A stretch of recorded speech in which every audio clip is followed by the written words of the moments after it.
All right, so what I did is I took the action that I liked, which was the Polaroid action, which was like cross-processing, took it down to 34%, but at normal at 34%, it still really colors my background a lot still.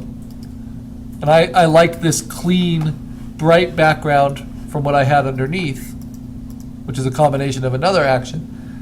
So one way I can just bring the colors through is using the soft light blending type.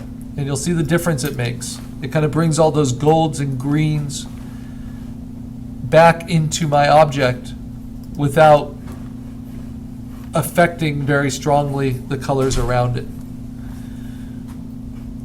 So there's lots of ways you can blend these in. This is a much more extreme. This is just for the shadows. And this action's already flattened.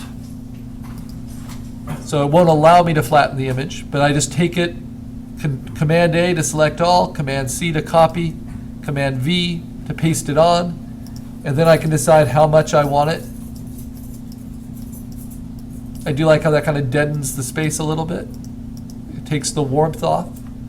I could also try a different blending mode, but I think that just makes it a little too harsh. So I'm going to use normal. I could try other options too, like pin light or overlay. Those are going to be pretty severe, even just at 35%.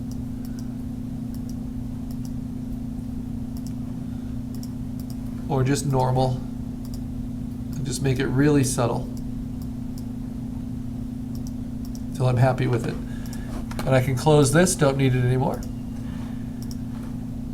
And then this is going to be really dramatic, but I probably don't need it very much. This one is already flattened.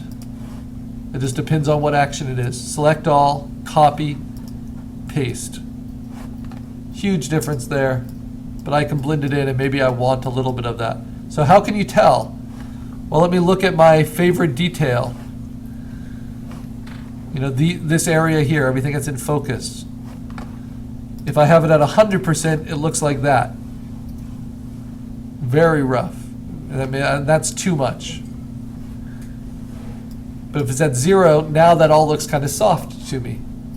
So what I really want is maybe about right there.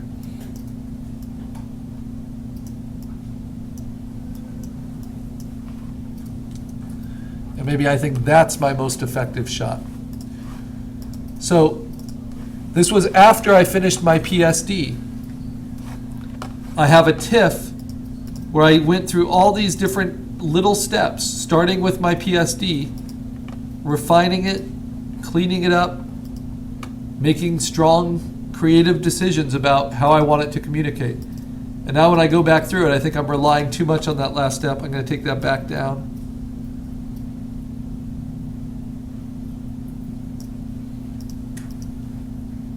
Yeah, I think that's about what I want. So we're always making decisions about how we want our photos to communicate. And we don't want to get distracted by something like a color we like or a texture we like. We want to think about what are we trying to do with this project. And you want to make sure that each of these is actually making an improvement that you agree with. So this one, I'm not sure I need those greens quite so much. So I think that blue filter kind of does it for me. Let me see. Yeah, I guess I want them, but maybe a little less. Okay, so then when I'm happy with it, just completely happy with it, I save my TIFF as it is, because TIFFs can support multiple layers. And I call it an LZW. And for this project, and for any project we do from now on that uses post-processing, we use our TIFF to then save as a JPEG to put up to the class photo bucket. And I'm going to save that to the desktop. And I just want my file size to be less than 5 megabytes.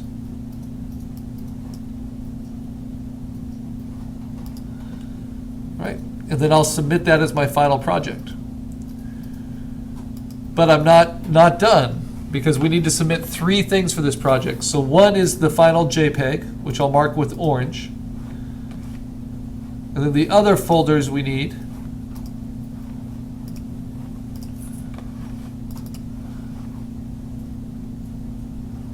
one is our sketches. So I might mark that with gray. I'm going to upload that as well. Put that on the desktop. And then one is our raw exposure, the exposure we used. And this is that exposure. And it's come a long way just in processing. But what I have not done is I have not changed the composition at all. I have not cropped it. And I'm going to put that on the desktop. And I might mark that with another color as well. Be a yellow.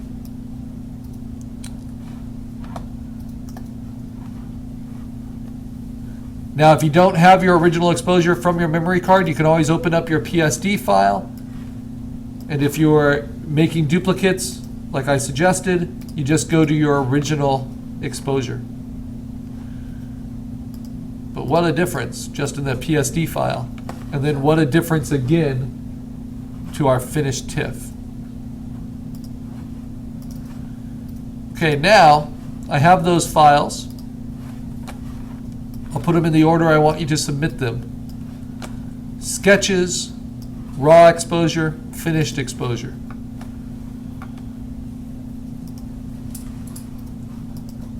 Up to the class photo bucket. Into photo assignments, assignment 4, right here. Click upload. And you can drag them in.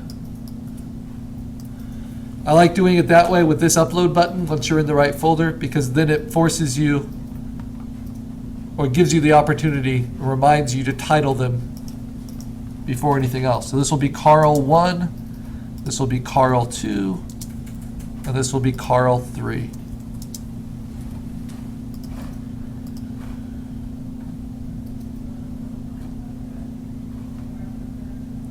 Strange. Oh, we're going to always order them by title, and so then they'll show up in the right order. So the steps that we've gone through, and this is very common for any kind of commercial art or any kind of fine art photography where you have a vision of what you want. You play with different compositional takes. You shoot lots, but then you take your best exposure and you work with it until you're happy. All right.